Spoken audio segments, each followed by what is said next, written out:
Muito bem, bom dia. Hoje, sexta-feira, dia 12 de outubro de 2010, véspera de carnaval. Estamos começando o nosso Warm-up, programa de pré-abertura e aquecimento da Petra Corretora de Valores. E começamos falando de um pregão bastante positivo ontem, tanto aqui no mercado brasileiro quanto no mercado americano. Depois da realização de lucros da véspera nas bolsas lá de fora, aqui a gente teve uma alta menorzinha, o dia de ontem foi um dia mais positivo para os mercados, fundamentalmente por causa dos números dos pedidos de seguro-desemprego lá nos Estados Unidos, que acabaram vindo abaixo do que o mercado esperava. A gente vem colocando, já é senso comum, a importância dessa questão do emprego nesse momento da economia americana. Então, o dado positivo e surpreendente acabou animando os investidores, assim como o anúncio pelos principais países da União Europeia, Alemanha e França, de que vão dar suporte à Grécia, apesar de não terem entrado em grandes detalhes sobre como vai ser esse apoio. O mercado reagiu bem e a gente teve alta nos dois mercados, tanto aqui quanto lá fora. Vale a gente ter na cabeça o belo volume negociado ontem aqui no Brasil, 7 bilhões de reais. Na terça-feira a gente também já teve um volume bonito, na segunda também, porque foi vencimento de opções, né? E a hora que a gente compara esse crescimento do volume com a redução do risco país, que começou a semana perto dos 240 pontos e fechou ontem em 212, a gente vê aí a entrada, a volta do investidor estrangeiro no mercado brasileiro de ações.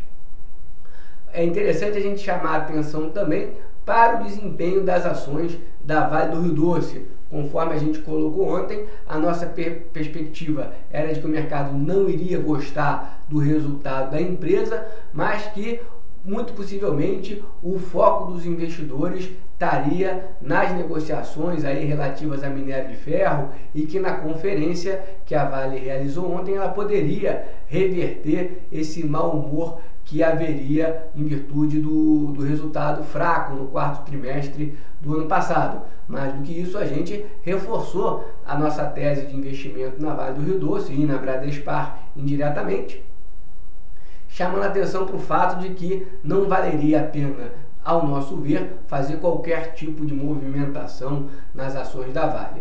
E foi o que de fato aconteceu. As ações abriram com uma queda um pouco mais forte, chegaram a cair mais de 2%, mas após a conferência o mercado reagiu e as ações da Vale se recuperaram bastante. O destaque da conferência foi a discussão relacionada ao preço do minério de ferro, uma vez que o que surpreendeu os analistas foi o fato de que o preço médio apresentado pela Vale ficou bem abaixo do preço à vista do mercado chinês. Isso porque a Vale acabou se prendendo aos seus contratos. A Vale defende a ideia do chamado preço de benchmark, onde você firma um contrato de longo prazo com um cliente e durante o intervalo de prazo daquele contrato você respeita aquele preço. A Vale então acabou vendendo muito pouco minério no mercado à vista, honrou os contratos e isso acabou prejudicando no quarto trimestre.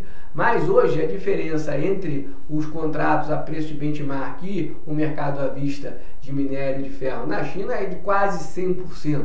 Então a Vale, assim como já fez a BHP australiana, sinalizou o seu intuito de atuar mais no mercado à vista se não houver uma recuperação aí dos preços de benchmark, o que reforçam a tese de que muito possivelmente vai haver um aumento no preço do minério de ferro e esse aumento deve ser num patamar mais próximo a 50%. Saiu inclusive agora pela manhã um comentário de um analista que cobre a BHP Billiton dizendo que a empresa teria fechado seu primeiro acordo com os chineses com 40% de minério de ferro, 40% de aumento, no preço do minério de ferro. Então, ontem mesmo o mercado já passou a olhar para frente, as ações da Vale fecharam em alta no dia de ontem, não obstante o resultado ruim no quarto trimestre, e a nossa percepção é que isso não só vai continuar acontecendo, como a tendência até haver um recrudescimento desse movimento de valorização em cima das ações da Vale do Rio Doce. Bom, o dia de hoje é um dia lotado de indicadores, né? A gente já começou primeiro com a China aumentando novamente o percentual dos depósitos compulsórios dos bancos, que era 16% e vai passar a ser de 16,5%, ou seja, a China segue mostrando sua preocupação, sua atenção a um eventual aquecimento exagerado da sua economia. Essa notícia já trouxe volatilidade no mês de março e certamente vai voltar a trazer volatilidade hoje e eventualmente nos próximos dias. Além disso, a gente também teve o resultado do crescimento econômico europeu no último trimestre do ano passado e foi uma expansão de apenas 0,1%. A maior parte dos países trouxe um crescimento, ou vamos falar, um desempenho no último trimestre pior do que o verificado no terceiro trimestre. A Alemanha, por exemplo, que havia crescido 0,7% no terceiro trimestre, cresceu zero, não cresceu nada no último trimestre do ano. A França conseguiu uma expansãozinha em relação ao terceiro trimestre mais pequena e isso fez com que a economia europeia tivesse um desempenho abaixo daquele que o mercado esperava.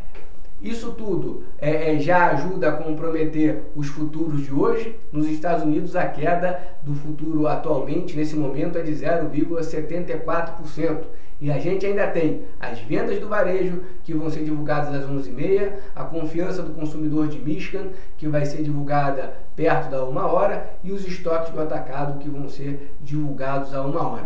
São indicadores importantes, principalmente a venda do varejo e a confiança de Michigan, capazes de interferir no humor do mercado, mas aparentemente a gente começa com um dia aí de forte viés de queda.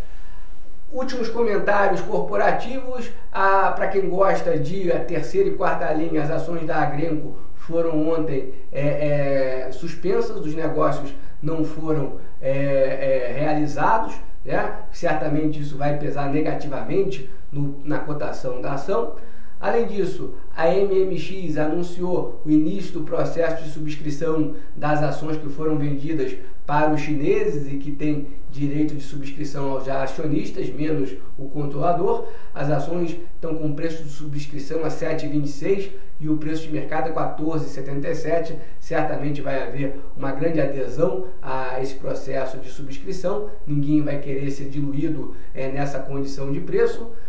Também tivemos o balanço da Telesp com um lucro bem menor no quarto trimestre de 2009. Houve uma queda aí de quase 25% do lucro da Telesp. Telesp entendida como uma excelente pagadora de dividendos. Essa notícia tende a impactar negativamente o desempenho do papel.